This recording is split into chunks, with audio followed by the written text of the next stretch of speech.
सर्वधार महाशक्ति मूलाश्रयवासिनी स्वाधिष्ठाने स्थिते देवी सर्वाशयदायिनी. ಸುಂದರ ಪರಿಸರದ ತಪ್ಪಲಿನಲ್ಲಿ ದುರ್ಗಾಮಾತೆಯ ಪವಾಡ, ದುರ್ಗಾಮಾತೆಯ ಕಾರಣಿಕ, ದುರ್ಗಾಮಾತೆಯ ಆರಾಧನೆಯ ಒಂದು ದೊಡ್ಡ ಬಳಗ ಎಲ್ಲವೂ ಕೂಡ ಇದೆ. ನಾವೀಗ ಇರುವಂತಹದ್ದು ಬೆಳ್ತಂಗಡಿ ತಾಲೂಕಿನ ಕೊಲ್ಲಿ ದುರ್ಗಾಪರಮೇಶ್ವರಿ ದೇವಾಲಯದ ಮುಂಭಾಗದಲ್ಲಿ. ಹೇಗೆ ದುರ್ಗಾಪರಮೇಶ್ವರಿ ದೇವಾಲಯ ಸನ್ನದ್ಧವಾಗ್ತಾ ಇದೆ ಅನ್ನುವಂಥದ್ದನ್ನು ನಾವೀಗ ನಿಮಗೆ ತೋರಿಸ್ತಾ ಇದ್ದೀವಿ. ಸಂಪೂರ್ಣ ಶಿಲಾಮಯ ಆಗಿ ದೇವಸ್ಥಾನ ಜೀರ್ಣೋದ್ಧಾರಗೊಳ್ತಾ ಇದೆ. ಮುಂದಿನ ಫೆಬ್ರವರಿಯಲ್ಲಿ ದೇವಸ್ಥಾನದ ಬ್ರಹ್ಮಕಲಶೋತ್ಸವವು ಕೂಡ ನಡೀಲಿಕ್ಕಿದೆ. ಈ ಬಗ್ಗೆ ನಮ್ಮ ಜೊತೆಗೆ ಮಾತನಾಡೋದಕ್ಕೆ ಬ್ರಹ್ಮಕಲಶೋತ್ಸವದ ಒಂದು ಕಾರ್ಯಕ್ರಮಕ್ಕೆ ರೆಡಿ ಆಗ್ತಾ ಇರುವಂತಹ ಜೀರ್ಣೋದ್ಧಾರ ಸಮಿತಿಯ ಅಧ್ಯಕ್ಷರಾಗಿರುವಂತಹ ಡಾಕ್ಟರ್ BK ಲೋಕೇಶ್ ರಾವ್ ಅವರು. ಸರ್, ಕೊಲ್ಲಿ ದುರ್ಗಾಪರಮೇಶ್ವರಿ ಸನ್ನಿಧಾನದ ಅಥವಾ ಇಡೀ ಸಂಪೂರ್ಣ ಶಿಲಾಮಯ ಆಗಬೇಕು ದೇವಸ್ಥಾನ ಅಂತಂದರೆ ತುಂಬ ಜನ ನನಗೆ ಇಲ್ಲಿ ಬಂದಾಗ ಕೇಳಿದ್ದೇನೆ, ನೀವು ಅದಕ್ಕೆ ಮೂಲ ಕಾರಣ ಅಂತ. ಶಿಲಾಮಯದ ಪ್ಲ್ಯಾನ್ ಇರಲಿಲ್ಲ ಅಂತೆ, ಆನಂತರ ಶಿಲಾಮಯದ ಪ್ಲ್ಯಾನ್ ಮಾಡ್ಕೊಂಡಿದ್ರಂತೆ ಅಂತ. ಏನು ಈ ಶಿಲಾಮಯದ ಪ್ಲ್ಯಾನ್ ಏನು? ಕೊಲ್ಲಿ ದುರ್ಗಾಪರಮೇಶ್ವರಿಗೂ ನಿಮಗಿರುವಂಥ ನಂಟೇನು?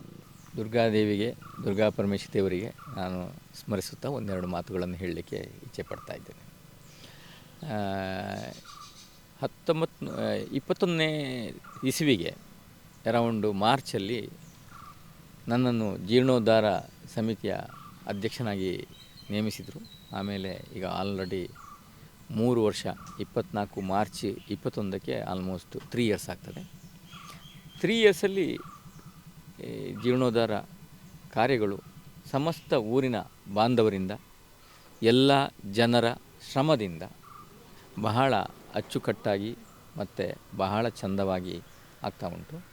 ಬ್ರಹ್ಮಕಲಶೋತ್ಸವ ಇನ್ನೇನು ಆಗಲಿಕ್ಕಿದೆ, ಅದಕ್ಕೆ ಎಲ್ಲರೂ ಬರಬೇಕು ಅಂತ ಹೇಳ್ತೇನೆ. ಈಗ ನಾನು ಫಸ್ಟಾಗಿ ಒಂದೆರಡು ಮಾತುಗಳನ್ನು ದುರ್ಗಾದೇವಿ, ದುರ್ಗಾ ಪರಮೇಶ್ವರಿ ದೇವರ ಬಗ್ಗೆ ಹೇಳ್ತೇನೆ.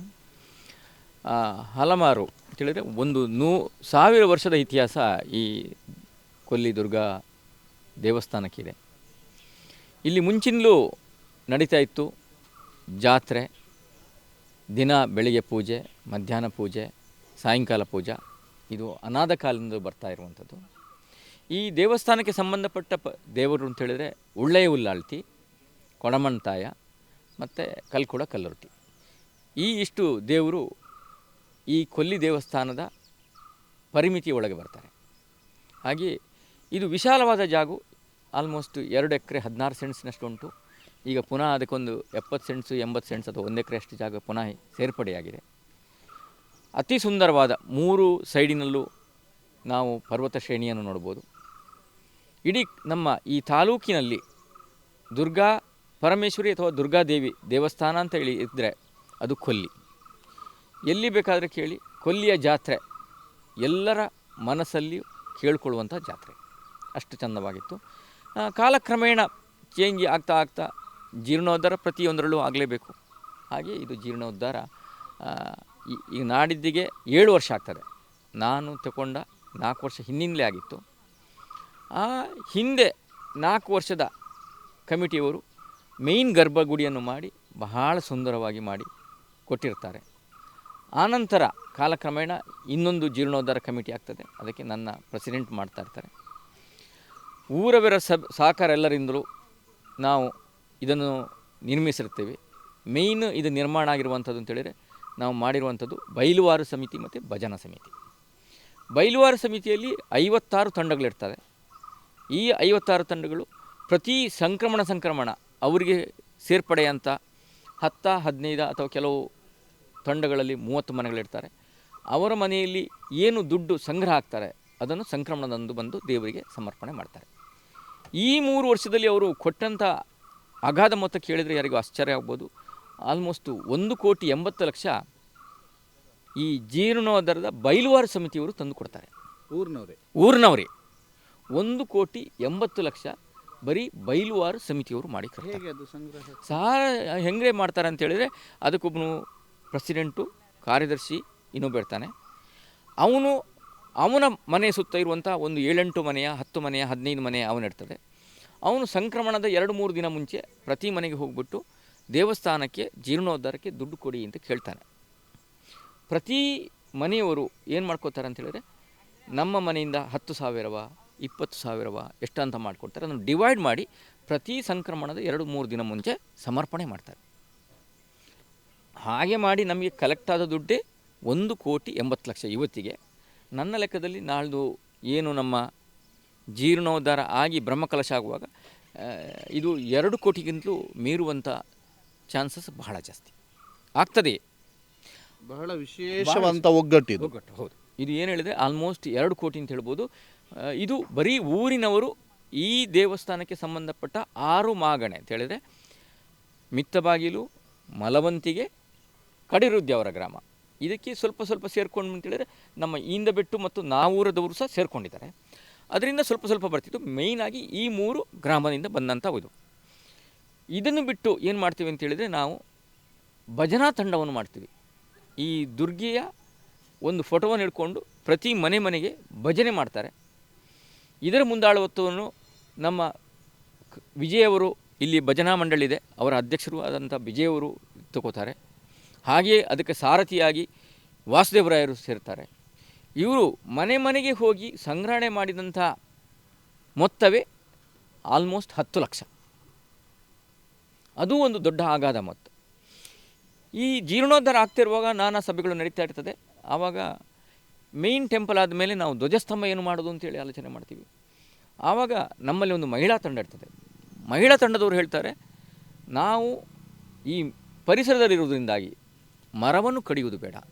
ಆಲ್ರೆಡಿ ನಮ್ಮ ಕಣ್ಣೆದುರೇ 2 ಮರ ಕಡಿದು ಅದು ಕೆಳಗೆ ಸ್ವಲ್ಪ ನೀರೆಲ್ಲ ಹೋಗ್ಬಿಟ್ಟು ಬೆಂಡಾಗಿ ಕೆಳಗೆ ಬೀಳ್ತದೆ. ಹಾಗಿರುವಾಗ ನಾವು ಶಿಲಾಮಯವಾದ ಧ್ವಜಸ್ತಂಭವನ್ನೇ ಮಾಡುವ ಅಂತ ಹೇಳ್ತಾರೆ. ಅದಕ್ಕೆ ಆಲ್ಮೋಸ್ಟು ತಗಲುವಂಥ ವೆಚ್ಚ 10.5 ಲಕ್ಷ ಅಂತ ಹೇಳ್ತಾರೆ. ಆವಾಗ ಮಹಿಳಾ ಮಂಡಳದವರು ಹೇಳ್ತಾರೆ, ತಂಡದವರು, ಸಮಿತಿಯವರು, ಆ ಸಂಪೂರ್ಣ ವೆಚ್ಚವನ್ನು ನಾವು ಮನೆಗೆ ಹೋಗಿ ಕಲೆಕ್ಷನ್ ಮಾಡಿ ಕೊಡ್ತೀವಿ ಅಂಥೇಳಿ. ಹಾಗೆ ಅವರು 10.5 ಲಕ್ಷದ ಬದಲು 15 ಲಕ್ಷ ಕಲೆಕ್ಷನ್ ಮಾಡಿ ಕೊಡ್ತಾರೆ. ಹಾಗಾಗಿ ಸಂಪೂರ್ಣ ಶಿಲಾಮಯ ಧ್ವಜಸ್ತಂಭ ಈ ಮಹಿಳಾ ತಂಡದಿಂದಲೇ ಆಗಿರ್ತದೆ. ದರ್ಶನ ಮಾಡ್ತಾ ಇರುವಂತಹದ್ದು ಕೊಲ್ಲಿ ದುರ್ಗಾ ಪರಮೇಶ್ವರಿ ದೇವಿಯನ್ನು. ಕೊಲ್ಲಿ ದುರ್ಗಾದೇವಿಯನ್ನು ನೀವು ದರ್ಶನ ಮಾಡ್ತಾ ಇದ್ದೀರಿ ಸರ್. ಇದೀಗ ಬಾಲಾಲಯ ಅಲ್ಲ? ಹೌದು, ಇದು ಬಾಲಾಲಯ. ಇದು ನಾವು ಅಷ್ಟಮಂಗಲದಲ್ಲಿ ಕಂಡುಕೊಂಡ ಹಾಗೆ 2ನೇ ದೇವರಾಗಿರ್ತಾರೆ. ಈಗ ನಾವು ಪ್ರಧಾನವಾಗಿ ಇದನ್ನು ಪೂಜೆ ಮಾಡ್ತಾ ಇದ್ದೀವಿ. ನಮ್ಮ ಈ ಅಷ್ಟಮಂಗಲದಲ್ಲಿ ಕಂಡುಕೊಂಡ ಹಾಗೆ ಹೇಳ್ತಾರೆ, ಇದು ನಂತರ ಪೂಜೆಗೆ ಬಂದಂಥ ದೇವರು. ಸೊ ಮೇನ್ ಗರ್ಭಗುಡಿಯಲ್ಲಿ ಈಗ ಇದ್ದಂಥ ಈ ದೇವರು 2ನೇ ಗರ್ಭಗುಡಿಗೆ ಹೋಗ್ತಾರೆ. ಹಾಗೂ ಗರ್ಭಗುಡಿಯಲ್ಲಿ ಇನ್ನೊಂದು ದೇವರಿತ್ತು. ಆ ದೇವರು ಪ್ರಧಾನವಾಗಿ ನಾವು ಮಾಡಿರುವಂತಹ ಶಿಲಾಮಯ ಸುತ್ತುಪೋಳಿಯ ಒಳಗಿರುವಂತಹ ಗರ್ಭಗುಡಿಯಲ್ಲಿ 1ನೆಯ ದೇವರು ಆಸನ ಒಳಗೆ ಏನು ಮಾಡ್ತಾರೆ ಅಂತ ಹೇಳಿದ್ರೆ ವಿರಾಜನ ಮಾಡ್ತಾರೆ. ಇದು ಗಣಪತಿಯು ಆರಾಧ್ಯ ದೇವ. ಪ್ರತಿ ದೇವಸ್ಥಾನದಲ್ಲೂ ನೀವು ಸೌತ್ ವೆಸ್ಟಲ್ಲಿ ವಿರಾಜನ ಇರುವಂತಹ ಗಣಪತಿ. ಇದು ಮುಂಚಿನಿಂದಲೂ ಆರಾಧನೆಗೊಂಡಿರುವಂಥದ್ದು. ಇದು ಸಹ ದೇವರ ಸುತ್ತುಪೋಳಿಯ ಸೌತ್ ವೆಸ್ಟಲ್ಲಿ ಸ್ಥಾಪನೆಗೊಳ್ತಾ ಉಂಟು. ನಾವು ನೋಡಿರುವಂಥದ್ದು ಬಹಳ ಪುರಾತನವಾದ ದೇವರು. ಇದಕ್ಕೆ 1,000 ವರ್ಷಕ್ಕಿಂತಲೂ ಜಾಸ್ತಿಯಾದ ಇತಿಹಾಸ ಇರ್ತದೆ ಅಂಥೇಳಿ ಎಲ್ಲರ ಒಂದು ನಂಬಿಕೆ. ಈಗ ಇದರ ನಾವು ಏನು ಹೊರಗಿನ ವರ್ಣನೆ ನೋಡಿದಾಗ ಇದು ಹೊಯ್ಸಳರ ಕಾಲದಿಂದ ಬಂದಿರುವಂಥದ್ದಾಗಿರ್ತದೆ. ಇದು ದುರ್ಗಾ ಪರಮೇಶ್ವರಿ ದೇವರು, ಇನ್ನು ದುರ್ಗಾದೇವಿ. ಇದಕ್ಕೆ ನಾಗನ ಹೆಡೆ ಇರ್ತದೆ. ಕೈಯಲ್ಲಿ ಒಂದು ಕೈಯಲ್ಲಿ ಬಲಕೈಯಲ್ಲಿ ಎಡಕೈಯಲ್ಲಿ ವಿಷ ಪ್ರಾಶನದ ಒಂದು ತಟ್ಟೆಯನ್ನು ಹಿಡ್ಕೊಂಡಿರ್ತಾರೆ. ಇನ್ನೊಂದು ಕಡೆಯಲ್ಲಿ ಡಮರು, ಖಡ್ಗ, ತ್ರಿಶೂಲ, ಹಾಗೆ 4 ಕೈ ಇರ್ತದೆ. ದೇವರು ಇಲ್ಲಿ ಯಾರು ಏನು ಭಯಭಕ್ತಿಯಿಂದ ಬೇಡ್ಕೋತಾರ ಅದನ್ನು ತೋರಿಸಿಕೊಟ್ಟವರು. ಸಾವಿರಾರು ವರ್ಷದಿಂದ ಇದು ನಾವು ಪೂಜಿಸ್ತಾ ಬಂದಿರುವಂಥ ಪ್ರಧಾನ ದೇವರು. ಇದು ನಮ್ಮ ಜೀರ್ಣೋದ್ಧಾರ ಆಗಿರುವಂತಹ ಸಂಪೂರ್ಣ ಶಿಲಾಮಯದ ಗರ್ಭಗುಡಿಯ ಒಳಗೆ ನಾಳ್ದು ಸ್ಥಾಪನೆ ಆಗಲಿಕ್ಕೆ ಇರ್ತಾರೆ. ಅಂದರೆ ಈಗ ಮುಂದಿನ ದೇವಸ್ಥಾನದಲ್ಲಿ ಪ್ರಧಾನವಾಗಿ ಪೂಜಿಸಲ್ಪಡುವಂಥ ದೇವರು ಇದು ಪ್ರಧಾನವಾಗಿ ಪೂಜಿಸಲಿಕ್ಕೆ ಇರುವಂಥ ದೇವರು. ಇದು ಸಾವಿರಾರು ವರ್ಷಗಳಿಂದ, ನನ್ನ ಲೆಕ್ಕದಲ್ಲಿ ಏನಿದ್ರು ಒಂದು 1000 ವರ್ಷದಿಂದ ಹಳೆಯಂಥ ಮೂರ್ತಿ. ನೋಡಿದಾಗ ಹೊರಗಿಂದ ಹೊಯ್ಸಳರ ಕಾಲದಿಂದ ಬಂದಿರ್ತದೆ ಅಂತ ಹೇಳ್ತಾರೆ. ಸರ್, ಇದು ಸಂಪೂರ್ಣ ಧ್ವಜಸ್ತಂಭ ಸಂಪೂರ್ಣ ಧ್ವಜಸ್ತಂಭ ಶಿಲಾಮಯವಾದ್ದು. ಇದು 36 ಫೀಟು ಮೇಲೆ ಇರ್ತದೆ. ಕೆಳಗೆ 4 ರಿಂದ 5 ಫೀಟ್ ಉಂಟು. ಇದು ಏಕಶಿಲಾಮಯ ಧ್ವಜಸ್ತಂಭ. ಇದು ಕೋಲಾರದ ಮಾಲೂರಲ್ಲಿ ನಾವು ಎಲ್ಲ ಕೆತ್ತನೆ ಕೆಲಸಗಳನ್ನು ಮಾಡಿ ಅಲ್ಲಿಂದ ಇಲ್ಲಿಗೆ ಲಾರಿ ಮುಖಾಂತರ ಸಾಗಣೆ ಮಾಡಿ ನಾವು ಲಾಸ್ಟ್ ಇಯರಲ್ಲಿ ಇದನ್ನು ಸ್ಥಾಪನೆ ಮಾಡಿರ್ತಾರೆ. ಇದರ ಆಲ್ಮೋಸ್ಟ್ ವೆಚ್ಚ 10.5 ಲಕ್ಷ. ಇದರ ಸಂಪೂರ್ಣ ವೆಚ್ಚವನ್ನು ನಮ್ಮ ಮಹಿಳಾ ಸಮಿತಿಯ ಸದಸ್ಯರು ಊರೂರಲ್ಲಿ ತಿರುಗಾಡಿ ಅದಕ್ಕೆ ಬೇಕಾದ ಧನ ಸಂಗ್ರಹವನ್ನು ಕ್ರೋಢೀಕರಿಸಿ 10.5 ಲಕ್ಷ ಮಾತ್ರ ಅಲ್ಲ 15 ಲಕ್ಷದಷ್ಟು ಇದಕ್ಕೆ ಕ್ರೋಢೀಕರಿಸಿ ನಮ್ಮ ಜೀರ್ಣೋದ್ಧಾರ ಕಾರ್ಯದಲ್ಲಿ ಬಹಳ ದೊಡ್ಡ ಮೊತ್ತವನ್ನು ಕೊಟ್ಟಿರ್ತಾರಂತ ಹೇಳಲಿಕ್ಕೆ ಸಂತೋಷ ಪಡ್ತೇನೆ. ಇದೀಗ ನೀವು ದೇವಸ್ಥಾನದ ಪ್ರವೇಶ ದ್ವಾರದಲ್ಲಿ ಅಂದರೆ ಎಂಟ್ರೆನ್ಸ್ನಲ್ಲಿ ಇದ್ದೇವೆ. ಅಲ್ಲಿ ಇರುವಂತಹ ವಿಶೇಷ ಕೆತ್ತನೆಗಳು ಇದಕ್ಕೆ ಏನಂತಾರೆ ಮತ್ತು ಇದರ ಒಳಭಾಗವನ್ನು ಪ್ರವೇಶ ಮಾಡ್ತೇವೆ. ಇದರೆಲ್ಲ ವಿವರವನ್ನು ಡಾಕ್ಟರ್ ಲೋಕೇಶ್ ರಾವ್ ಸರ್ ಕೊಡಲಿಕ್ಕಿದ್ದಾರೆ. ಸರ್, ಇದರ ವಿಶೇಷತೆ ಏನು ಹೇಳಿದರೆ, ಎಲ್ಲ ದೇವಸ್ಥಾನದಲ್ಲೂ ಇದು ನಾವು ಮುಂಚಿನ ಯಾವುದೇ ಹಳೆಯ ಕಾಲದ ದೇವಸ್ಥಾನದಲ್ಲಿ ಹೋಗಿ ಎದುರುಗಡೆ ಹೇಳುವಂಥದ್ದು ಇದು ಯಾಲಿಕಂಬ.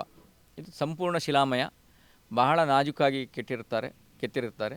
ಇದರ ಆಲ್ಮೋಸ್ಟ್ ವೆಚ್ಚ 4 ಲಕ್ಷದಷ್ಟು ಆಗಿರುತ್ತದೆ. ಆಮೇಲೆ ನಾವು ಎಂಟ್ರೆನ್ಸಲ್ಲಿ ನೋಡುವಂಥ ಮೇನ್ ಏನು ದ್ವಾರ ಕಾಣ್ತೀವೋ ಇದರಲ್ಲಿ 2 ದ್ವಾರಗಳು, ಒಂದು ಪೂರ್ವ ದ್ವಾರ, ಒಂದು ಉತ್ತರ ದ್ವಾರ. ನಮ್ಮ ಈ ಊರಿನವರು ಕೆಲಸಕ್ಕೋಸ್ಕರ ನಾನಾ ಊರಿಗೆ ಹೋಗ್ತಾರೆ. ಹಾಗೆ ನಮ್ಮ ಊರಲ್ಲಿ ಇರುವಂಥ 4-5 ಡ್ರೈವರ್ಸು, ಎಸ್ಪೆಷಲಿ ಈ ಟ್ಯಾಂಕರಿನ ಡ್ರೈವರ್ಗಳು, ಇದರ ಸಂಪೂರ್ಣ ವೆಚ್ಚ 2 ದ್ವಾರ ಏನು ಕಾಣ್ತೀವಿ, ಎದುರಿದ್ದು ದ್ವಾರ ಮತ್ತು ಉತ್ತರದ ದ್ವಾರ, ಇದರ 2 ಸಂಪೂರ್ಣ ವೆಚ್ಚ 1.5 ಲಕ್ಷವನ್ನು ಆ 3 ಜನವೇ ಕೆತ್ತನೆ ಕೆಲಸ ಶುರು ಮಾಡುವ ಮುಂಚೆ ಅಡಿಪಾಯ ಹಾಕುವಾಗಲೇ ಧ್ವಜ ಎದುರಿನ ನಮ್ಮ ಏನು ದ್ವಾರದ ಬಾಗಿಲುಂಟು ಅದು ನಮ್ಮ ಕೊಡುಗೆ ಆಗಿರಬೇಕು ಅಂಥೇಳಿ 1.5 ಲಕ್ಷವನ್ನು ಕೊಟ್ಟಿರ್ತಾರೆ. ಅದು 2 ನಮ್ಮ ಆಯಿಲ್ ಟ್ಯಾಂಕರ್ಸ್ ಡ್ರೈವರ್ಸ್ 3 ಜನ ಸೇರಿ 1.5 ಲಕ್ಷ ಕೊಟ್ಟಿದ್ದಾರೆ ಡ್ರೈವರ್ಸೇ. ಅಷ್ಟು ಮಾತ್ರ ಅಲ್ಲ, ಈ ಜೀರ್ಣೋದ್ಧಾರ ಕಾರ್ಯದಲ್ಲಿ ಆಗ್ತಾ ಇರುವಾಗ ನಮಗೆ ಇಲ್ಲಿ ಹಳ್ಳಿ ಆದ್ದರಿಂದಾಗಿ ವಿದ್ಯುತ್ ತೊಂದರೆ ಆಗಾಗ ಆಗ್ತಾ ಇರ್ತದೆ. ಹಾಗಾಗಿ ಜನ್ರೇಟರ್ ಇರ್ತದೆ. ಜನ್ರೇಟ್ರಿಗೆ ಈವನ್ ಡೀಸೆಲ್ ವ್ಯವಸ್ಥೆ, ಅದಕ್ಕೆ ಬೇಕಾದಂಥ ಆಯಿಲ್ ವ್ಯವಸ್ಥೆ, ಇಲ್ಲದ್ರೆ ಯಾವುದೇ ಥರದ ದುಡ್ಡಿನ ವ್ಯವಸ್ಥೆ ಬೇಕಿದ್ದರೂ ಅವರು ತಮ್ಮ ಕೈಯಿಂದ ಮಾಡಿಕೊಟ್ಟಿರ್ತಾರೆ. ಅದು ಬಹಳ ದೊಡ್ಡ ಮೊತ್ತ. ನೀವೀಗ ನೋಡ್ತಾ ಇದ್ದೀರಿ, ಬಹಳ ವಿಶೇಷವಾಗಿ ಜೀರ್ಣೋದ್ಧಾರಗೊಳ್ಳುತ್ತಾ ಇರುವಂತಹ ಕೊಲ್ಲಿ ದುರ್ಗಾ ಪರಮೇಶ್ವರಿ, ಕೊಲ್ಲಿ ದುರ್ಗಾದೇವಿಯ ಸನ್ನಿಧಾನ ಬಹಳ ವಿಶೇಷವಾಗಿ ಸಂಪೂರ್ಣ ಶಿಲಾಮಯವಾಗಿರುವಂತಹ ಸುತ್ತುಪೌಳಿಯ ನಿರ್ಮಾಣ ಬಹುತೇಕ ಅಂದರೆ 80% ಆಗಿದೆ. ಇನ್ನು ಕೇವಲ 20% ಆಗಬೇಕು. ಅದರ ಜೊತೆಗೆ ತೀರ್ಥಮಂಟಪದ ಕೆಲಸ ಕಾರ್ಯ ಇರ್ಬೋದು ಮತ್ತು ಗರ್ಭಗುಡಿಯ ಕೆಲಸ ಎಲ್ಲವೂ ಕೂಡ ಆಗಿದೆ. ಒಳಭಾಗವನ್ನು ನೋಡ್ಕೊಂಡು ಬರೋಣ. ಇದು ನಾವು ಒಳಾಂಗಣದ ನೋಟ, ನಮ್ಮ ಸಂಪೂರ್ಣ ಶಿಲಾಮಯ ದೇವಸ್ಥಾನದ ಒಳಾಂಗಣ ನೋಟ. ನಾವು ಒಳಗಿನ ಮುಖ್ಯ ದ್ವಾರದಿಂದ ಒಳಗೆ ಬಂದ ತಕ್ಷಣ ಬಲಭಾಗದಲ್ಲಿ ಉಗ್ರಾಣ, ಎಡಭಾಗದಲ್ಲಿ ಕೊಡಮಂತಾಯ, ಪೂರ್ವದ ಏನು ಸುತ್ತುಪೋಳಿಯ ಗೋಪುರ ಅಥವಾ ನಾವು ಸುತ್ತುಪೋಳಿಯ ಮಂಟಪ ಏನು ಹೇಳ್ತೀವಿ ಅದರಲ್ಲಿ 4 ಶಿಲಾಮಯ ಕಂಬಗಳು, ಇದಕ್ಕೆ ನಕ್ಷತ್ರ ಕಂಬಗಳು ಅಂತ ಹೇಳ್ತೀವಿ. ಇದು ಆಲ್ಮೋಸ್ಟ್ ಒಂದೊಂದು ಕಂಬಗಳಿಗೆ 90,000 ಆದರೂ ಸಹ ನಮಗೆ ನಮ್ಮ ಶಿಲ್ಪಿಯವರು 65,000 ರಿಂದ 70,000 ಒಳಗೆ ಮಾಡಿಕೊಟ್ಟಿರ್ತಾರೆ. ಅಷ್ಟು ಮಾತ್ರವಲ್ಲದೆ ಮೇಲೆ ಶಿಲಾಮಯದ ಈ ಕಂಬದ ಮೇಲಿರುವಂಥ ಬೀಮ್ಗಳನ್ನು ಸಮೇತ ಕೆತ್ತನೆಯಿಂದ ಮಾಡಿದ್ದು, 3 ಸೈಡಲ್ಲಿ ಸಹ ಕೆತ್ತನೆ ಮಾಡಿಕೊಟ್ಟಿರ್ತಾರೆ. ಎಲ್ಲ ಬೀಮ್ಗಳು ಇಲ್ಲಿದ್ದು 18 ಇಂಚು ಇಂಟು 12 ಇಂಚ್ ಇರ್ತದೆ. ಇದು ಯಾವುದೇ ನಾವು ಮರದಲ್ಲಿ ಮಾಡಿದರೆ ಒಂದೊಂದು ಬೀಮುಗಳಿಗೂ 1 ಲಕ್ಷಕ್ಕಿಂತ ಜಾಸ್ತಿ ಖರ್ಚಾಗ್ತದೆ. ಇಲ್ಲಿ ನಾವು ದುಡ್ಡು ಉಳಿತಾಯ ಮಾಡುವುದು ಅಲ್ಲದೆ ಬಹಳ ದೀರ್ಘ ಬಾಳಿಕೆ ಬರುವಂಥ ಸಂಪೂರ್ಣ ಶಿಲಾಮಯವನ್ನು ದೇವಸ್ಥಾನವನ್ನು ಮಾಡಿದ್ದೇವೆ ಅಂತ ಹೇಳಲಿಕ್ಕೆ ಬಹಳ ಇಷ್ಟಪಡ್ತೇನೆ. ಇಷ್ಟು ದೊಡ್ಡ ಬೀಮು, ಇಷ್ಟು ದೊಡ್ಡ ಅಡ್ಡಗಳನ್ನು ಹಾಕಬೇಕಿದ್ರೆ ನಾವು ಆಲ್ಮೋಸ್ಟ್ ಸಣ್ಣ ಒಂದು ಕಾಡನ್ನೇ ಕಡಿಬೇಕಿತ್ತು. ಅಂಥದ್ರಲ್ಲಿ ನಾವು ಪರಿಸರವನ್ನು ಉಳಿಸಿ ಬಹಳ ಅಚ್ಚುಕಟ್ಟಾಗಿ ಊರವರ ಎಲ್ಲರ ಸಹಾಯದಿಂದ ಈ ಸಂಪೂರ್ಣ ಶಿಲಾಮಯ ದೇವಸ್ಥಾನ ನಿರ್ಮಾಣಗೊಂಡಿದೆ. ದೇವಾಲಯದ ಒಳಭಾಗಕ್ಕೆ ಬಂದಾಗ ನಮ್ಮನ್ನು ಬಹಳ ವಿಶೇಷವಾಗಿ ಸ್ವಾಗತಿಸುವಂತಹದ್ದು ತೀರ್ಥಮಂಟಪ. ಈ ತೀರ್ಥಮಂಟಪದ ಕೆತ್ತನೆ ಇರ್ಬೋದು, ತೀರ್ಥಮಂಟಪದ ಒಳಭಾಗದ ಚಿತ್ರಣ ಇರ್ಬೋದು, ಎಲ್ಲವನ್ನೂ ಕೂಡ ತಾವೀಗ ನೋಡ್ತಾ ಇದ್ದೀರಿ. ಸರ್, ವಿಶೇಷ ಕೆತ್ತನೆ ತೀರ್ಥಮಂಟಪ ಮುಂಚೆ ಹೇಗಿತ್ತು? ಈ ದೇವಸ್ಥಾನದಲ್ಲಿ ಆ್ಯಕ್ಚುಲಿ ತೀರ್ಥಮಂಟಪ ಇರಲಿಲ್ಲ. ಜೀರ್ಣೋದ್ಧಾರಗೊಳ್ಳುವಾಗ ಊರವರ ಕಲ್ಪನೆ, ಎಲ್ಲರ ಕಲ್ಪನೆಯಿಂದ ಇಲ್ಲಿ ಒಂದು ತೀರ್ಥಮಂಟಪ ಮಾಡುವ ಅಂತ ಹೇಳಿ ಮಾಡಿದ್ದಾರೆ. ಹಾಗಾಗಿ ಇದು ಸಂಪೂರ್ಣ ಶಿಲಾಮಯ ತೀರ್ಥಮಂಟಪ. ಕೆತ್ತನೆ ಕೆಲಸಗಳು ಪಾದುಕದಿಂದ ಹಿಡಿದು ಶಿರದ ತನಕ ಪ್ರತಿಯೊಂದು ಸೈಡಲ್ಲೂ ಸಂಪೂರ್ಣವಾಗಿ ನಾವು ಕೆತ್ತನೆಮಯ ಮಾಡಿ ಬಹಳ ಸುಂದರವಾಗಿ ರಚಿಸಿರುತ್ತೇವೆ. ಇದು ನೋಡಲಿಕ್ಕೆ ಅತ್ಯಂತ ಸುಂದರವಾಗಿಯೂ ಅದ್ಭುತವಾಗಿಯೂ ಮೂಡಿಬಂದಿದೆ. 4 ಕಂಬಗಳ ನಡುವೆ ಬಹಳ ವಿಶೇಷವಾದಂಥ ಕೆತ್ತನೆಯ ಕೆಲಸ ಕಾರ್ಯಗಳು ನಡೆದಿದೆ. ಆ ಕೆತ್ತನೆಯನ್ನು ತಾವೆಲ್ಲರೂ ಕೂಡ ನೋಡ್ತಾ ಇದ್ದೀರಿ. ಇದು ಕೆತ್ತನೆ ಕೆಲಸಗಳನ್ನು ನಾವು ಎಲ್ಲವನ್ನೂ ಕಾರ್ಕಳದಲ್ಲಿ ಮಾಡಿಡ್ತೀವಿ. ಯಾಕೆ ಅಂತ ಹೇಳಿದರೆ, ಈ ಕೆತ್ತನೆ ಕೆಲಸಗಳನ್ನು ಮಾಡಲಿಕ್ಕೆ ಬಹಳ ದಿನಗಳು ಬೇಕು. ಕೆತ್ತನೆ ಕೆಲಸ ಮಾಡುವಂತಹ ನೌಕರರು ಇಲ್ಲಿ ಮಾಡೋದು ಅಂತ ಹೇಳಿದರೆ ಅವರ ಮನೆ ಎಲ್ಲ ಬಿಟ್ಟು, ಎಲ್ಲ ಸಂಸಾರವನ್ನು ಬಿಟ್ಟು ಇಲ್ಲಿ ಬಂದು ಕೂತ್ಕೊಳ್ಬೇಕಾಗ್ತದೆ.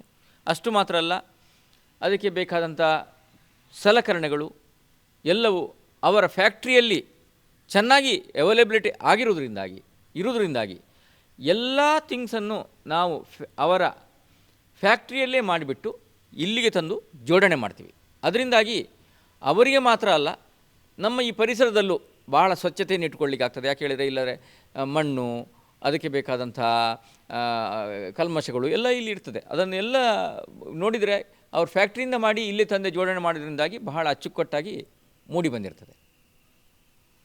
ತೀರ್ಥಮಂಟಪದ ಎದುರು ಭಾಗದಲ್ಲಿ ಅಂದರೆ ಗರ್ಭಗುಡಿಯ ಕೆಲಸ ಕಾರ್ಯಗಳು ಎಷ್ಟರ ಮಟ್ಟಿಗೆ ಆಗಿದೆ ಸರ್? ಗರ್ಭಗುಡಿಯ ಕೆಲಸ ಸಂಪೂರ್ಣವಾಗಿದ್ದು ಓನ್ಲಿ ಎದುರುಗಡೆ ದೇವರ ಒಳಗಿನ ಹೋಗುವಂಥ ಮೆಟ್ಟಲುಗಳು ಮಾತ್ರ ಒಂದು ಜೋಡಣೆ ಬಾಕಿ ಇರುವುದು ಬಿಟ್ಟರೆ ಯಾವುದೇ ಕೆಲಸಗಳು ಉಳಿದಿರುವುದಿಲ್ಲ. ಎಲ್ಲ ಕೆಲಸವನ್ನು 3 ವರ್ಷದ ಹಿಂದೆಯೇ ಹಿಂದಿನ ಜೀರ್ಣೋದ್ಧಾರ ಕಮಿಟಿಯವರು ಮಾಡಿರ್ತಾರೆ. ಇದು ಬಹಳ ವಿಶಿಷ್ಟವೂ ಬಹಳ ಹೆಲ್ಪೂ ಆಗಿರ್ತದೆ. ಯಾಕೆ ಹೇಳಿದರೆ, ಅದು ಪ್ರಧಾನ ದೇವರಿಗೆ ಸಂಬಂಧಪಟ್ಟದ್ದು. ಅದನ್ನು ಹಿಂದಿನ ಕಮಿಟಿಯವರು ಮಾಡಿ ಕೊಟ್ಟಿರ್ತಾರೆ. ಬಹಳ ಸುಂದರವಾಗಿ ಬಂದಿರ್ತದೆ. ಮೇಲ್ಛಾವಣಿ ಮತ್ತು ಸುತ್ತುಪೋಳಿ ಸರ್, ಸುತ್ತುಪೋಳಿ ಎಷ್ಟು ಕಂಬಗಳು ಮತ್ತು ಮೇಲ್ಛಾವಣಿಯ ವಿಶೇಷತೆ? ಇದರಲ್ಲಿ ಆಲ್ಮೋಸ್ಟ್ 13 ಕಂಬಗಳಿದ್ದಾವೆ, ಎದುರುಗಡೆ 4 ಕಂಬಗಳಿದ್ದಾವೆ. ಇದು ಸುತ್ತುಪೋಳಿ 106 ಫೀಟು 90 ಫೀಟು ಒಳಗಿಂದ ಒಳಗಿದೆ. ಎದುರಿನ ಮಂಟಪ 10.5 ಫೀಟ್ ಇದೆ ಅಗಲ. ದಕ್ಷಿಣ, ಉತ್ತರ ಮತ್ತು ಪಶ್ಚಿಮ ಇದು 8.5 ಫೀಟಿಂದ ಒಳಗಿಂದ ಒಳಗಿದ್ದಾವೆ.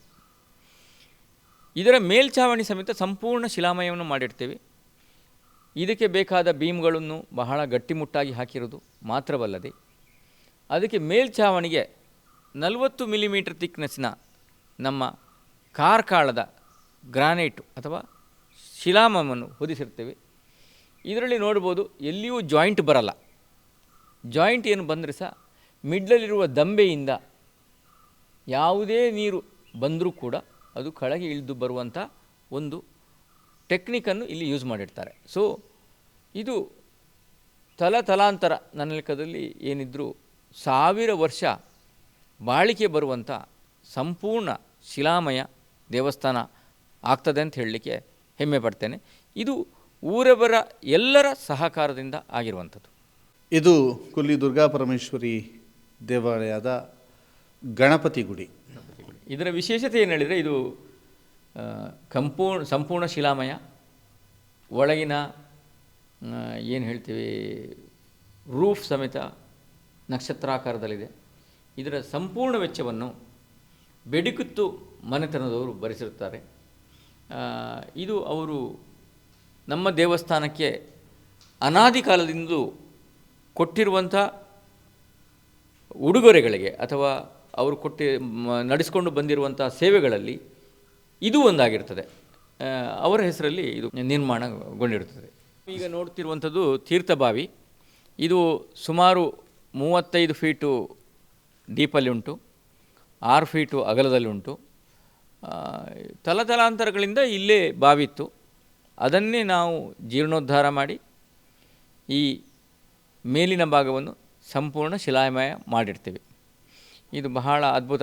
ಮುಂಚಿನ ಕಾಲದಿಂದಲೂ ದೇವರಿಗೆ ಇದೇ ಬಾವಿಯಿಂದ ನೀರು ಸರಬರಾಜಾಗ್ತಿತ್ತು. ಸರ್, ಎಷ್ಟು ಫೀಟ್? ಇದೊಂದು 35 ಫೀಟ್ನಷ್ಟು 36 ಫೀಟ್ನಷ್ಟು ಡೀಪ್ ಇದೆ. ತಂತ್ರಿ ವರ್ಗದವರು ಬಂದಾಗ ದೇವಸ್ಥಾನದ ಒಳಗೆ ಉಳ್ಕೊಳ್ಳಿಕ್ಕೆ ಇರುವಂತಹ ಒಂದು ಕೊಠಡಿ ಬಹಳ ಅದ್ಭುತವಾಗಿ ಬಂದಿದೆ. ಇದರಲ್ಲಿ ನಾವು ಕಿಟಕಿಯನ್ನು ನೋಡ್ಬೋದು. ಹಳೆಯ ಕಾಲದಲ್ಲಿ, ಹೊಯ್ಸಳರ ಕಾಲದಲ್ಲಿ, ಇಲ್ಲರೆ ಬೇಲೂರು ಹಳೆಬೀಡು ಹೋದಾಗ ಸಹ ಇಂಥ ಕಿಟಕಿಯನ್ನು ನೋಡ್ಬೋದು. ಅದೇ ಥರದ ಕಿಟಕಿಯನ್ನು ಶಿಲ್ಪಿಯರು ಮಾಡಿಕೊಟ್ಟಿರ್ತಾರೆ. ಇದು ಬಹಳ ಅದ್ಭುತವಾಗಿ ಮೂಡಿರುತ್ತದೆ. ಕೊಲ್ಲಿ ದುರ್ಗಾ ಪರಮೇಶ್ವರಿ ದೇವಸ್ಥಾನಕ್ಕೆ ಎಂಟ್ರಿ ಆದ ಕೂಡಲೇ ಬಲಭಾಗದಲ್ಲೊಂದು ರೂಮ್ ಇರ್ತದೆ, ಅದು ಉಗ್ರಾಣ ರೂಮ್ ಅಂತ. ಅದರ ಒಳಗಡೆ ಇನ್ನೊಂದು ರೂಮ್ ಇದೆಯಂತೆ, ಅದರ ವಿಶೇಷತೆ ಕೇಳಬೇಕು ಸರ್. ಇದೇನಿದು ಉಗ್ರಾಣ ರೂಮ್? ಇದು ಈಶಾನ್ಯ ಮೂಲೆಯಲ್ಲಿ ಎಲ್ಲ ದೇವಸ್ಥಾನದಲ್ಲಿ ಇರುವಂಥದ್ದು ಉಗ್ರಾಣ. ಅದರ ಒಳಗೆಯೂ ಇನ್ನೊಂದು ನಾವು ಲಾಕರ್ ಅಥವಾ ಸೇಫ್ಟಿ ರೂಮನ್ನು ಮಾಡಿಡ್ತೇವೆ. ಇದು ಸಂಪೂರ್ಣ ಶಿಲಾಮಯವು, ಸುತ್ತುಗೋಡೆಯು ಆಲ್ಮೋಸ್ಟು 1 ಫೀಟ್ ದಪ್ಪ, ಎಲ್ಲ ಮೈಯಲ್ಲೂ ಅಂತೇಳಿದರೆ ಮೇಲಿನ ಭಾಗವು 4 ಗೋಡೆಗಳು ಶಿಲಾಮಯವಾಗಿರ್ತದೆ. ಹಾಗಿರುವಾಗ ದೇವರಿಗೆ ಸಂಬಂಧಪಟ್ಟಂತಹ ಆಭರಣಗಳನ್ನು ಇಡಲಿಕ್ಕೆ ಈಶಾನ್ಯದಲ್ಲಿ ಇರುವಂತಹ ಒಂದು ಏನು ಉಗ್ರಾಣ ಅಂತ ಹೇಳ್ತೀವಿ, ಅದಕ್ಕೆ ಅಟ್ಯಾಚ್ ಆಗಿರುವಂಥ ಇನ್ನೊಂದು ಸೇಫ್ ಲಾಕರ್ ಇದಾಗಿರುತ್ತದೆ. ದೇವಾಲಯದ ಉತ್ತರ ದಿಕ್ಕಿನ ಬಾಗಿಲಿನಿಂದ ಹೊರಗೆ ಬಂದಾಗ ನಮಗೆ ಇನ್ನೊಂದು ಗುಡಿ ಕಾಣಸಿಗುತ್ತೆ. ಬಹಳ ವಿಶೇಷವಾದಂಥ ಕೆತ್ತನೆಯನ್ನು ಹೊಂದಿರುವಂಥದ್ದು, ಬಹಳ ವಿಶೇಷವಾಗಿ ರಚನೆ ಆಗಿರುವಂಥ ಮತ್ತೊಂದು ಶಿಲಾಮಯ ಗುಡಿ. ಇದು ಗರ್ಭಗುಡಿಯೇ ಹೌದು. ಸರ್, ಏನಿದು ಇಲ್ಲಿ ದೇವಸ್ಥಾನದ ಹೊರಗೆ ಯಾಕೆ ಇದು, ಒಳಗೆ ಯಾಕಿಲ್ಲ ಅಂತ? ಈ ದೇವಸ್ಥಾನದ ಒಳಗೆ 2 ದೇವರಿರ್ತಾರೆ. ಒಂದು ದುರ್ಗಾ ಪರಮೇಶ್ವರಿ, ಇನ್ನೊಂದು ದುರ್ಗಾದೇವಿ. ನಾವು ಈ ಜೀರ್ಣೋದ್ಧಾರಕ್ಕೆ ಇಳಿದಾಗ ಅಷ್ಟಮಂಗಲ ಹಾಕಿ ನೋಡಿದಾಗ 2 ದೇವರಿಗೂ ಸಂಪೂರ್ಣ 2 ದೇವಸ್ಥಾನ ಆಗಬೇಕು ಅಂತ ಹೇಳಿ ಕಂಡು ಬರ್ತದೆ. ಆದರೆ ನಮಗೆ ಎಟ್ ಪ್ರೆಸೆಂಟ್ ಕೈಯಲ್ಲಿ ಅಷ್ಟೊಂದು ದುಡ್ಡು ಇರುವುದರಿಂದಾಗಿ ಪ್ರಧಾನ ದೇವರನ್ನು ನಾವು ಸಂಪೂರ್ಣ ಶಿಲಾಮಯ ಆಗಿರುವಂಥ ಸುತ್ತು ಪೌಳಿ ಇರುವಂಥ ಪ್ರಧಾನ ಗರ್ಭಗುಡಿಯಲ್ಲಿ ದುರ್ಗಾ ದೇವಿಯನ್ನು ಕೂರಿಸ್ತೀವಿ. ಹಾಗೆಯೇ ಹೊರಗೆ ಇರುವಂಥ ಇನ್ನೊಂದು ಶಿಲಾಮಯ ಗುಡಿಯಲ್ಲಿ ದುರ್ಗಾ ದೇವಿಯನ್ನು ಕೂರಿಸ್ತೀವಿ. ಈಗ ಇನ್ನೂ ಇದರ ಎದುರುಗಡೆ ಒಂದು ಮುಖಮಂಟಪವು ಬರಲಿಕ್ಕೆ ಉಂಟು. ಇದಕ್ಕೂ ಸಹ ಅದು ಒಂದು 36 ಫೀಟು ಉದ್ದ, ಒಂದು 8 + 14 ಫೀಟು ಅಗಲ, ಇಷ್ಟು ಅಗಲದ ಒಂದು ಟ್ರಸ್ ವರ್ಕಿನ ಮುಖಮಂಟಪವನ್ನು ಮಾಡ್ತೀವಿ. ಅದರಲ್ಲಿ ನಾವು ಮುಂಚೆಯಿಂದ ಮಾಡಿಕೊಂಡು ಬಂದಿರುವಂತಹ ಭಜನಾ ಕಾರ್ಯಕ್ರಮವನ್ನು ಪ್ರಧಾನವಾಗಿ ದುರ್ಗಾದೇವಿಗೆ ಮಾಡಲಿಕ್ಕೆ ಇದ್ದೇವೆ ಅಂತ ಹೇಳಲಿಕ್ಕೆ ಇಚ್ಛೆ ಪಡ್ತೀವಿ. ದೇವಾಲಯದ ಹೊರಗಿನ ಕೆತ್ತನೆಯನ್ನು ತಾವೆಲ್ಲರೂ ಕೂಡ ನೋಡ್ತಾ ಇದ್ದೀರಿ. ಬಹಳ ವಿಶೇಷವಾದ ಕೆತ್ತನೆಗಳೊಂದಿಗೆ ದೇವಾಲಯದ ಹೊರ ಆವರಣವು ಕೂಡ ಕಂಗೊಳಿಸ್ತಾ ಇರುವಂಥದ್ದು. ವಿಶೇಷವಾಗಿ ದೇವಾಲಯದ ಸುತ್ತಲಿನ ಕೆತ್ತನೆ ಬಹಳ ಗಮನ ಸೆಳೀತಾ ಇದೆ. ಜೊತೆಗೆ ಹೊಸತ್ತೊಂದು ಲುಕ್ಕನ್ನು ಕೊಡ್ತಾ ಇದೆ. ಹೊಸ ಶೈಲಿಯ ಮೂಲಕ ದೇವಸ್ಥಾನದ ಶೈಲಿ ಬಹಳ ವಿಶೇಷವಾದಂಥ ಆಕರ್ಷಣೆಗೆ ಪಾತ್ರವಾಗ್ತಿದೆ. ಬಹಳಷ್ಟು ಜನ ಈಗಾಗಲೇ ಇಲ್ಲಿಗೆ ಬಂದಿರುವಂಥ ಭಕ್ತಾದಿಗಳು ಇದರಲ್ಲಿ ಫೋಟೋಗ್ರಫಿಯನ್ನು ಮಾಡೋದು, ಇದರಲ್ಲಿ ಫೋಟೋವನ್ನು ತೆಗೆಸಿಕೊಳ್ಳೋದು ಇಂಥದ್ದೆಲ್ಲವೂ ಕೂಡ ಮಾಡ್ತಾ ಇದ್ದಾರೆ. ಇದು ಕೊಲ್ಲಿ ದುರ್ಗಾಪರಮೇಶ್ವರಿ ದೇವಸ್ಥಾನದ ಹೊರಾಂಗಣದ ಚಿತ್ರಣ. ಕಲ್ಲುಟಿಯ ದೈವಸ್ಥಾನ ಇದು ಶಿಲಾಮಯ. ನಾವೆಲ್ಲರೂ ಹೇಳೋದು ಹೇಳಿದರೆ ಈ ಕಲ್ಕುಡ ಕಲ್ಲುಟಿ ಅಥವಾ ಭೂತ ದೈವಸ್ಥಾನಕ್ಕೆ ಮೇಲೆ ಮರದ ಮಾಡುವ ಅಂಥೇಳಿ ಆಲೋಚನೆ ಮಾಡಿದ್ದೀವಿ. ಬಾಕಿಯ ಗೋಡೆ ಕಂಬಗಳು ಶಿಲಾಮಯವಾಗಿರ್ತದೆ. ಇದರ ಸುಮಾರು ವೆಚ್ಚ 15 ಲಕ್ಷ. ಆಲ್ರೆಡಿ ನಮ್ಮ ಈ ಕಲ್ಲಿನ ಕೆತ್ತನೆ ಕೆಲಸಗಳು ಕಂಪ್ಲೀಟ್ ಆಗಿದೆ. ಇನ್ನೇನು 2 ಕಂಬವನ್ನು ಕೂರಿಸಿದರೆ ಮುಗಿಯಿತು. ಅದಕ್ಕೆ ಬೇಕಾದಂಥ ಮರವನ್ನು ಆಲ್ರೆಡಿ ಊರಿನಿಂದ ನಾವು ಸರಕಾರದ ಆದೇಶವನ್ನು ತೆಗೆದುಕೊಂಡು ಮರವನ್ನು ಎಷ್ಟು ಬೇಕೋ ಅಷ್ಟು ಮಾತ್ರ ಕಟ್ ಮಾಡಿ ಇದಕ್ಕೆ ಸಿದ್ಧಪಡಿಸಿರ್ತೀವಿ. ಇದರ ಮೇಲೆ ನಾವು ಹಂಚಾಕ್ತೀವಿ. ಇದರ ಅಂದಾಜು ವೆಚ್ಚ ಒಂದು 15 ಲಕ್ಷ. ವಸಂತ ಮಂಟಪ ಜಾತ್ರಾ ಸಮಯದಲ್ಲಿ ದೇವರ ಎಲ್ಲ ಬಲಿ ಮುಗಿದು ಇನ್ನು ಏನು ದೇವರು ಒಳಗೆ ಹೋಗುವ ಮುಂಚೆ ದೇವರು ಈ ಮಂಟಪದಲ್ಲಿ ಕೂತ್ಕೊಂಡು ದೇವರಿಗೆ ಪೂಜೆಯನ್ನು ಮಾಡಿ ಸರ್ವರಿಗೂ ವಸಂತ ಮಂಟಪದಲ್ಲಿ ಪೂಜೆ ಆದ ಮೇಲೆ ಎಲ್ಲರಿಗೂ ಒಂದು ಫಲಹಾರದ ವ್ಯವಸ್ಥೆ ಇರ್ತದೆ ಮತ್ತು ಪ್ರಸಾದ ವ್ಯವಸ್ಥೆ ಇರ್ತದೆ. ಅದನ್ನೆಲ್ಲರಿಗೂ ದೇವರು ಸಮಸ್ತ ಭಕ್ತಿ ಪೂರ್ವಕವಾಗಿ ಬಂದಿರುವಂಥ ಎಲ್ಲ ಸಮಸ್ತ ಬಾಂಧವರಿಗೆ ಪ್ರಸಾದವನ್ನು ಕೊಟ್ಟು ದೇವರು ಒಳಗೆ ಹೋಗ್ತಾರೆ. ಸರ್, ಕೊಲ್ಲಿಯ ದುರ್ಗಾದೇವಿ ದುರ್ಗಾಪರಮೇಶ್ವರಿ ಈ ಸನ್ನಿಧಾನದ ಜೀರ್ಣೋದ್ಧಾರದ ಜವಾಬ್ದಾರಿ ನೀವು ಪಡ್ಕೊಂಡು ಇಲ್ಲಿಯ ತನಕ ಬಂದಿದ್ದೀರಿ. ಆ ಜೀರ್ಣೋದ್ಧಾರದ ಜವಾಬ್ದಾರಿ ತೆಗೆದಾಗಿನ ನಿಮಗೆ ಸಿಕ್ಕಿದಾಗಿನ ಕ್ಷಣ ಮತ್ತು ಇಲ್ಲಿಯ ತನಕದ ಕೆಲಸದ ಈ ಜರ್ನಿಯ ಬಗ್ಗೆ ಏನು ಹೇಳ್ತೀರಿ? ಇದು ಬಹಳ ಅದ್ಭುತವು. ನನ್ನ ಲೈಫಲ್ಲಿ ಮರೆಯದಾಗದಂಥ ಒಂದು ಘಟನೆಯಾಗಿರ್ತದೆ. ತೆಕೊಂಡ ದಿವಸ ಏನು ದೇವಸ್ಥಾನದ ನನ್ನನ್ನು ಪ್ರೆಸಿಡೆಂಟು ಜೀರ್ಣೋದ್ಧಾರದ ಮಾಡಿದರೋ ಬಹಳ ಭಯವಿತ್ತು. ಹೇಗೆ ಆಗ್ತದೆ, ಯಾವ ತನಕ ಹೋಗ್ತದೆ ಅಂತಂಥೇಳಿ. ಪ್ರತಿದಿನವೂ ಚಿತ್ರಣ ಚೇಂಜ್ ಆಗ್ತಾ ಬಂತಿತ್ತು. ಫಸ್ಟಿಗೆ ನಾವು ಸಂಪೂರ್ಣ ಶಿಲಾಮಯ, ಇಷ್ಟು ಶಿಲಾಮಯ ಮಾಡ್ತೀವಿ, ಫ್ಲೋರು ಮಾಡ್ಬೋದು ಶಿಲಾಮಯ, ರೂಫನ್ನು ಸಹ ಶಿಲಾಮಯ ಮಾಡ್ತೀವಿ ಅಂತ ಹೇಳುವಂಥ ಕನಸು ನಾನು ಕಂಡಿದ್ದರೂ ಬಾಕಿಯವರು ಕಂಡಿರಲಿಲ್ಲ. ಯಾಕೆಂತೇಳಿದರೆ ಅದಕ್ಕೆ ಬೇಕಾದಂಥ ದುಡ್ಡು ಹೇಗೆ ಕೂಡಿಸುವಂಥ ಹೆದರಿಕೆ ನಮ್ಮಲ್ಲಿತ್ತು ಎಲ್ಲರೂ. ಅದೇ ನಾನು ಮುಂಚಿತವಾಗಿ ಹೇಳಿದಾಗೆ ಬಯಲು ವಾರಿದ ಸಮಿತಿಯವರು ಈ ದೇವಸ್ಥಾನಕ್ಕೆ ಸಂಬಂಧಪಟ್ಟಂಥ 6 ಮಾಗಣೆಯ ಜನರು ಇಲ್ಲಿಂದ ಉದ್ಯೋಗಕ್ಕಾಗಿ ಹೊರ ಊರಿಗೆ ಹೋಗದಂಥ ಇಲ್ಲಿಯ ದೇವಸ್ಥಾನದ ಭಕ್ತಿ ಬಾಂಧವರು ಕೊಟ್ಟಿರುವಂಥ ಕೊಡುಗೆ ಅದ್ಭುತ. ಹಾಗೆಯೇ ಮಹಿಳಾ ಮಂಡಲರಾಗಲಿ, ಭಜನಾ ಮಂಡಳಿಯರಾಗಲಿ, ಹಾಗೆಯೇ ದೇವಸ್ಥಾನಕ್ಕೆ ನಮ್ಮ ಸರ್ಕಾರದಿಂದ ಬಂದಂಥ 1 ಕೋಟಿ ರೂಪಾಯಿಯ ಅನುದಾನ, ಹಾಗೆಯೇ ಈ ಸಮಸ್ತ ಊರಲ್ಲಿ ಪ್ರಧಾನವಾಗಿರುವಂತಹ ಶ್ರೀ ಧರ್ಮಸ್ಥಳ ಮಂಜುನಾಥೇಶ್ವರ ದೇವಸ್ಥಾನದ ಶ್ರೀ ವೀರೇಂದ್ರ ಹೆಗ್ಡೆಯವರ ಮೊತ್ತ ಎಲ್ಲವೂ ಅದ್ಭುತ. ಇದರೆಲ್ಲರಿಂದಲೂ ನಾವು ಸಂಪೂರ್ಣ ಶಿಲಾಮಯ ಮಾಡುವಂಥ ಭಾಗ್ಯ ಒದಗಿದೆ. ಇಲ್ಲಿ ನಡೆದಿರುವಂಥ ಕೆಲಸಗಳು ನನ್ನ ಒಬ್ಬನಿಂದಲ್ಲ, ಎಲ್ಲರಿಂದಲೂ ಆಗಿರುವಂಥದ್ದು. ನಾನು ಏನಿದ್ರೂ ಇಲ್ಲಿ ಮುಂದಾಳತ್ವವನ್ನು ವಹಿಸ್ಕೊಂಡಿರ್ತೇನೆ. ಒಳ್ಳೆಯದಕ್ಕೆ ಎಲ್ಲರೂ ಪಾಲುದಾರರು. ಆದರೆ ಯಾವುದೇ ತಪ್ಪುಗಳನ್ನಾಗಿದ್ದರೆ ಅದನ್ನು ಸಂಪೂರ್ಣ ಜವಾಬ್ದಾರಿಯನ್ನು ನಾನು ವಹಿಸ್ಕೊಳ್ಳಿಕ್ಕೆ ತಯಾರಿರ್ತೇನೆ. ಅದೇ ಒಂದು ಏನು ಥೀಮನ್ನು ಇಟ್ಕೊಂಡು ಹೋಗಿರೋದ್ರಿಂದಾಗಿ ನಾವು ಇಂಥ ಅಚೀವ್ಮೆಂಟನ್ನು ಮಾಡ್ಕೊಳ್ಳಿಕ್ಕಾಯಿತು.